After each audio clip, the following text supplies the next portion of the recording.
Well, tonight, the mother of Kristin Smart, a Stockton teen who vanished from Cal Poly in 1996, is filled with anxiety. The FBI has reportedly prepped her for a big development without saying what or when. Hey crime addicts, welcome back to another video.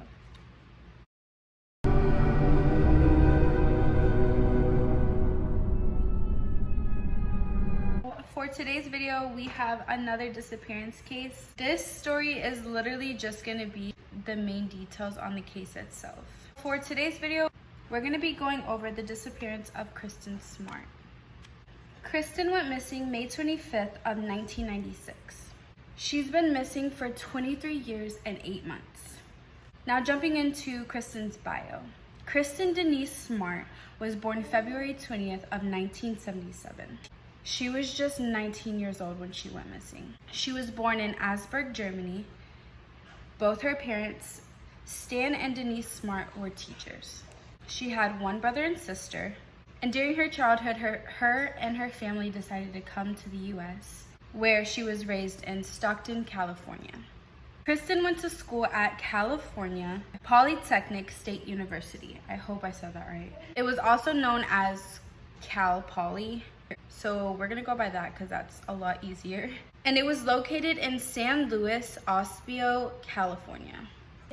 On the night that Kristin disappeared, she attended a fellow friend's birthday party, which was on Memorial Day weekend. At approximately 2 a.m., Kristin was found on a neighbor's lawn by two fellow students, Cheryl and Tim, who had also just left the party. So they were all at the party together. Tim and Cheryl were getting ready to leave. They walk out and they noticed Kristin passed out on the neighbor's lawn. They both got Kristin to her feet, and that's when they decided that they were going to walk her back to her dorm. The party was an on-campus party, so Kristin's dorm wasn't very far from where the actual party was. They just decided together that they were gonna walk her to her dorm to make sure that she got there safely. While Cheryl and Tim are walking Kristin back to her dorm, another friend walks up.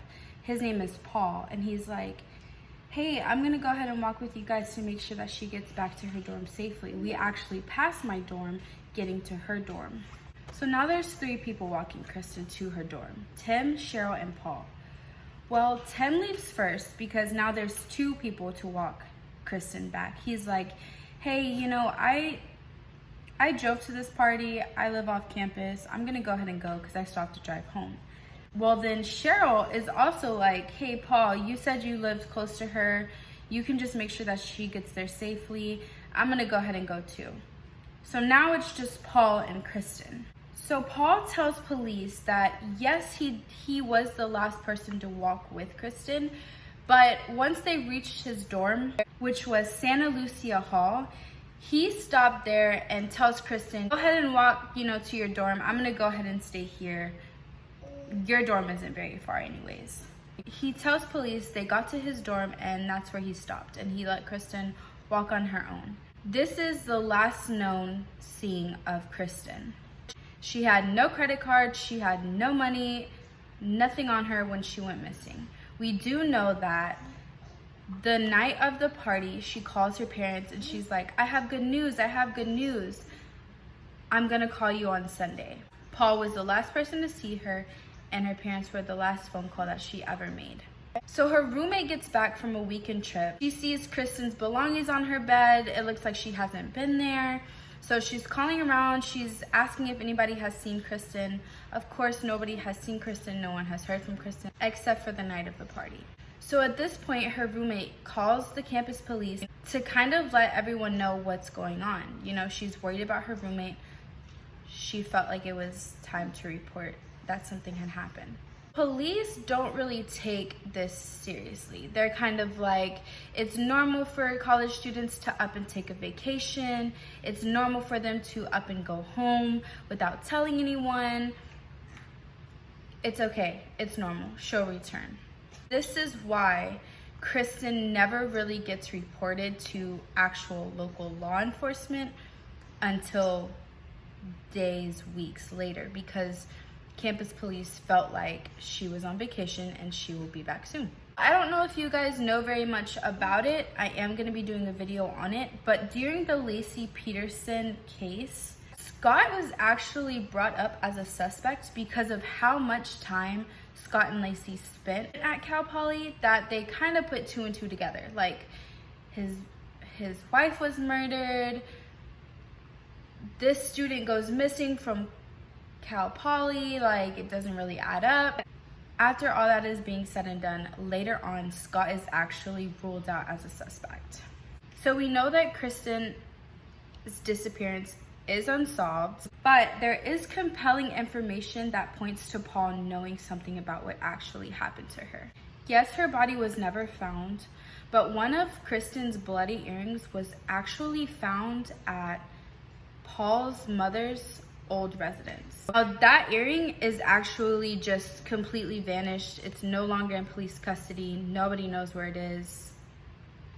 Between 1996 and 2007, multiple searches are actually done, including searches done with cadaver dogs. Now, some of these searches were actually done at properties owned by Paul's family, but literally no results were found. So the searches they did besides Paul's property, the searches they did on his property, literally nothing links to Kristin. On September 6th of 2016, 20 years after Kristin has been missing, police announced that they were investigating a new lead in the case. Cadaver dogs from FBI were brought in. Investigators were preparing for approximately a 4-day time span, searching an area on Cal Poly campus. After 3 days, items were found at 3 dig sites, which were all located on the same hillside as Kristin's dorm room. A spokesman for the sheriff's department actually said, and I quote, "The items are being analyzed to see if they are connected to the case, which could take days, weeks, or months." But get this, it's 2020 and the items are still being analyzed. Kristin was declared legally dead on May 25th of 2002, which was her 6th anniversary of her disappearance. That is pretty much the basic information on this case. It's a case where this beautiful young lady just up and disappeared. Investigators didn't really do very much about it. They didn't really take it serious until 2016. That's a long time.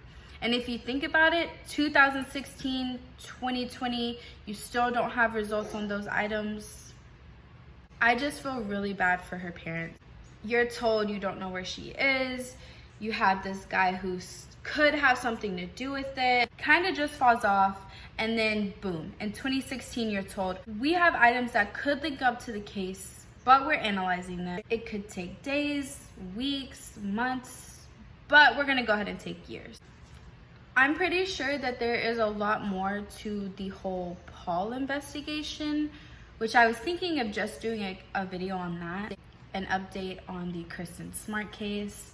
Let me know what you guys think I should do down below, because I'm down to do either one. Maybe I'll do both. I need you guys to like, I need you guys to comment, let me know what you think. I have been getting a few more comments on previous videos and I absolutely love it. You guys are letting me know what you actually think of my videos and it means a lot to me. I knew doing this case was gonna pretty much leave everybody hanging on a cliff because we don't really know very much. I basically just gave you the basics of the case itself, which personally I still find interesting. I still like cases like this. But I think doing an updated video on the end, knowing if anything happened to Paul, knowing if they really found anything else in the searches, I think that would be cool. But I need you guys to let me know down below because it would help me deciding what to do next. I have multiple video ideas coming up and I'm super excited about them. I am going to be doing a Lacey Peterson video, which I kind of commented on them in the video itself. I did a poll on my Facebook and Instagram of asking if you guys would enjoy a Casey Anthony video, and I would pretty much split it up into 3 parts. If you're interested in that, comment down below. That would be really cool to hear you guys' input on that. And with that being said, I know this video is going to be short. I know it's not tons of information. It's straight to the point. Don't forget to like, comment, subscribe. It means so much to me and I'm so thankful that you guys take the time to watch my video. I'm so thankful that you're a part of this channel. And like I always say, I appreciate you guys so much. And with that being said, I'll see you guys in the next one.